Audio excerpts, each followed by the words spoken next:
पटना। इस वक्त की बड़ी खबर हरियाणा से आ रहे हैं, जहां हरियाणा में किसानों पर पुलिस का लाठीचार्ज हुआ है। किसानों को मुंतशिर करने के लिए पुलिस ने लाठियां बरसाई। करनाल में विस्तारा टोल प्लाजा पर एहतजाज कर रहे थे ये किसान, और इसी दौरान पुलिस ने अपनी ताकत का इस्तेमाल करके उन पे लाठियां बरसाई और उनको मुंतशिर करने के लिए पुलिस ने लाठीचार्ज किया। ये खबर हम आपको अभी हरियाणा से बता रहे हैं, जहां करनौल में विस्तारा टूर प्लाजा पर किसानों की जानिब से एहतजाज हो रहा था और किसानों को मुंतशिर करने के लिए पुलिस ने लाठियों का इस्तेमाल किया।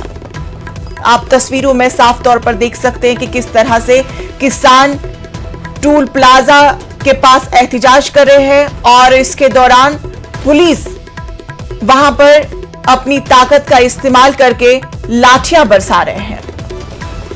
और इनमें से कुछ तस्वीरों में हम देख सकते हैं कि कुछ लोग जख्मी भी हुए हैं।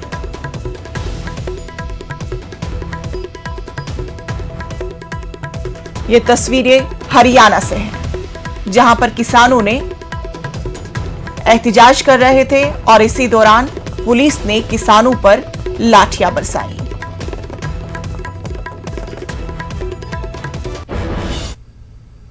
बक्सर में बुध को फजाइया के हेलीकॉप्टर चुनिक की